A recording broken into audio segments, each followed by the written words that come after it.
चलिए हम लोग आर एस अग्रवाल का एक्सरसाइज 4B का क्वेश्चन नंबर 6, 7 और 8 इसमें कंप्लीट करेंगे।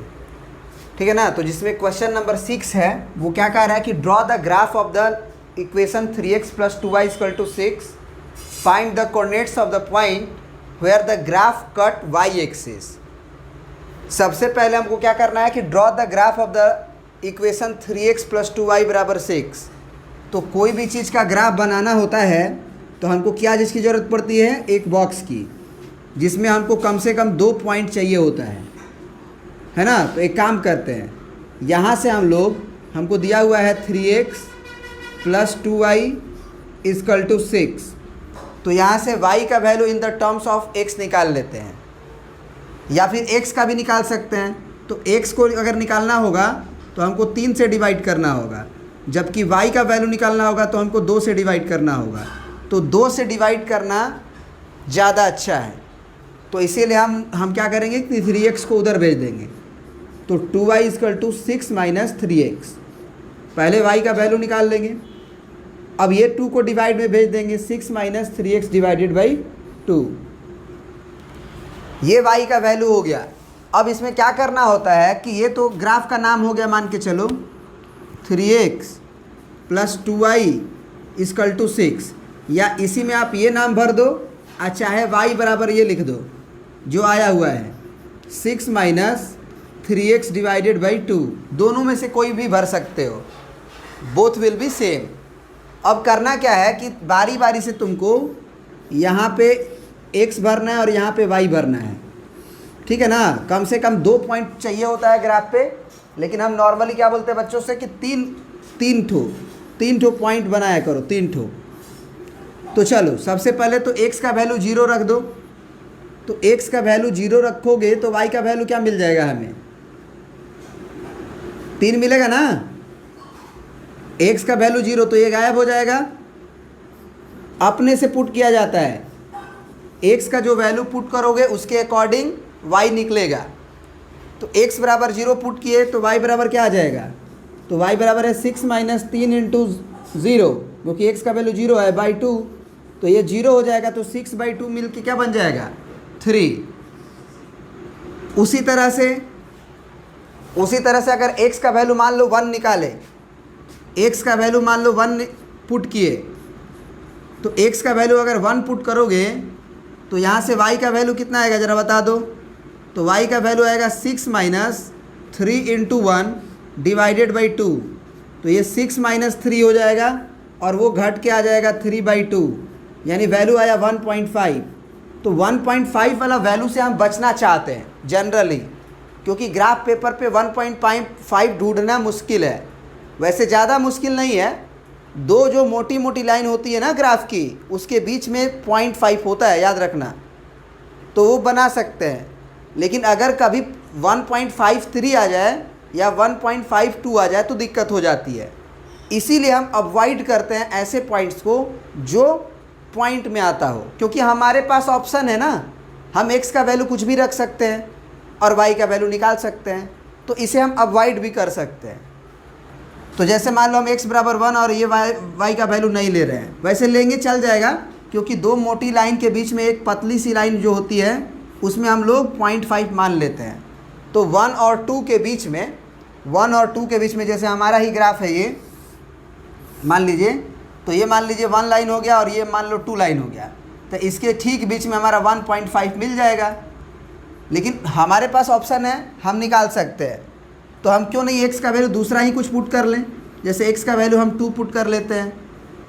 तो x का वैल्यू अगर हम 2 पुट करेंगे तो ज़रा देखो क्या आएगा, y का वैल्यू 6 - 3 × x का वैल्यू हम 2 पुट कर रहे हैं और y 2 है, तो ये 3 दूना के 6 हो गया, तो 6 - 6/2।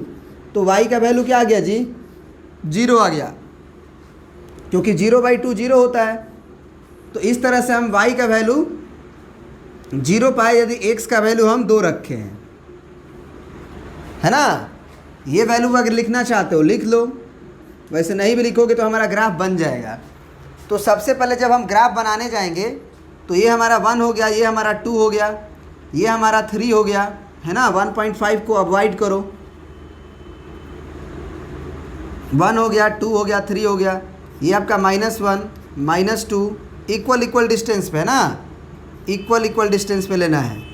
-3 फिर ये 1 फिर 2 ये 3, ये y एक्सिस हो गया, ये 1 ये 2 ये 3 है ना। तो ये -1 -2 -3, ये +1 होगा, 2 होगा, 3 होगा, और इसे हम बोलेंगे x एक्सिस, इसे हम बोलेंगे y एक्सिस। अब चलिए ग्राफ बनाते हैं। तो इस पॉइंट को हम बोलेंगे 0,3, x में 0 तो y में 3, तो x में 0 है तो y में 1 2 3 यहाँ पे रहेंगे, और फिर ये है x में 2 तो y में 0। तो x वाला डिस्टेंस राइट लेफ्ट होता है, याद रखना।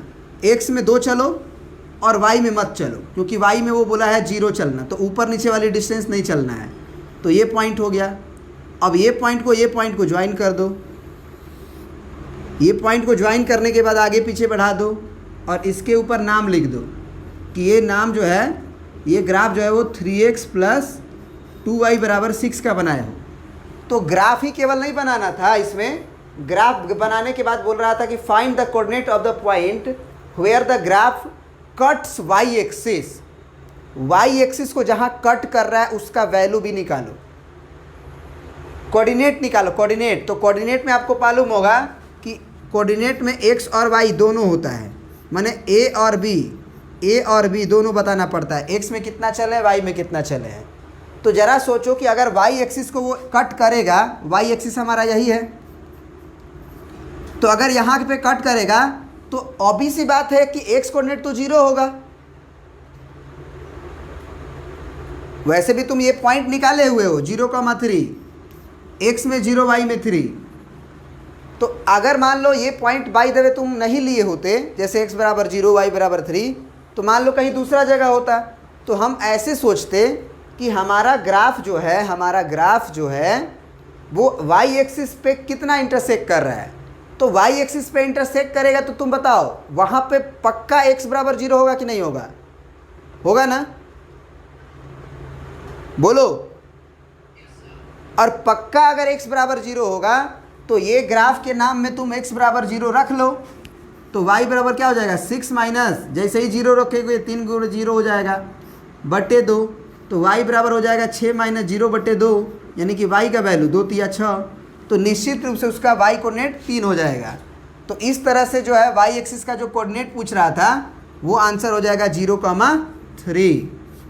ये समझ में आया?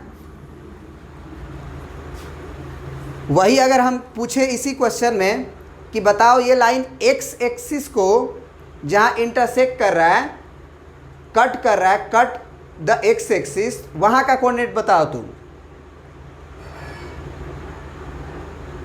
बताओगे? x एक्सिस मेरा ये है, ये लाइन जहाँ इंटरसेक्ट कर रहा है उसका कोऑर्डिनेट बता दो। 2,0 निकला हुआ है। अगर निकला हुआ नहीं रहता तब क्या करते, ज़रा सोचो। अगर निकला हुआ नहीं होता, जैसे वहाँ निकला हुआ तब तो ठीक है, नहीं निकला होता तब क्या करते? उस समय हम कंफर्म हो जाते कि अगर वो x एक्सिस को इंटरसेक्ट किया है तो वहाँ का y कोऑर्डिनेट तो पक्का 0 होगा। तो y कोऑर्डिनेट अगर पक्का 0 होगा तो y को 0 से इक्वेट कर दो। इक्वेशन क्या दिया हुआ था, y बराबर 6 - 3x/2, और हमको पक्का हो गया कि y 0 होगा, तो y 0 कर दो। तो 0 बराबर 6 - 3x/2, 2 को इधर भेजो, 2 × 0 0 हो जाएगा, है ना, 2 × 0 0 हो जाएगा, और ये 6 - 3x, अब 3x को वापस इधर ले लो तो +3x हो जाएगा, 6 जहाँ है वही है। x बराबर अब क्या नज़र आ रहा है 6/3, तो 3 दूना के 6, तो x बराबर 2 आ गया। तो यहाँ से भी पता चल गया कि जहाँ y को आपने 0 रखा है, वहाँ का x 2 है, मतलब 2,0 उसका कोऑर्डिनेट है। तो ये पूछा नहीं था, बस पूछा था कि y एक्सिस को जहाँ कट करेगा हमारा ग्राफ वहाँ का कोऑर्डिनेट बताओ। तो हम दोनों बता दिए, प्रिंट कर लीजिए। ये जो बात अभी लिखे हैं बोर्ड पे, ये नोट करके आप लिख लीजिए। When line cut x axis then y coordinate be 0। अगर कोई लाइन एक्स एक्सिस को कट कर रहा है तो वहाँ का वाई कोऑर्डिनेट 0 होता है। पक्की बात है। और आगे लिखवाए हैं and when line cut the Y axis, अगर लाइन हमारा वाई एक्सिस को कट कर रहा है then X coordinate will be 0, क्योंकि वाई एक्सिस पे हम रहते हैं तो हम एक्स में नहीं चले होते हैं। तो ये कभी हम बिना ग्राफ के भी निकाल सकते हैं।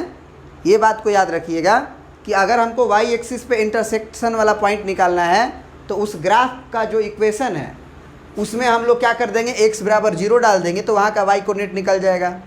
और अगर x कोऑर्डिनेट निकालना है, x पे कितना इंटरसेक्ट कर रहा है, तो हम ये मान लेंगे कि x एक्सिस पे y 0 होता है, तो वहाँ इसमें तुरंत y को 0 करके x कोऑर्डिनेट को हम लोग सॉल्व करके निकाल लेंगे।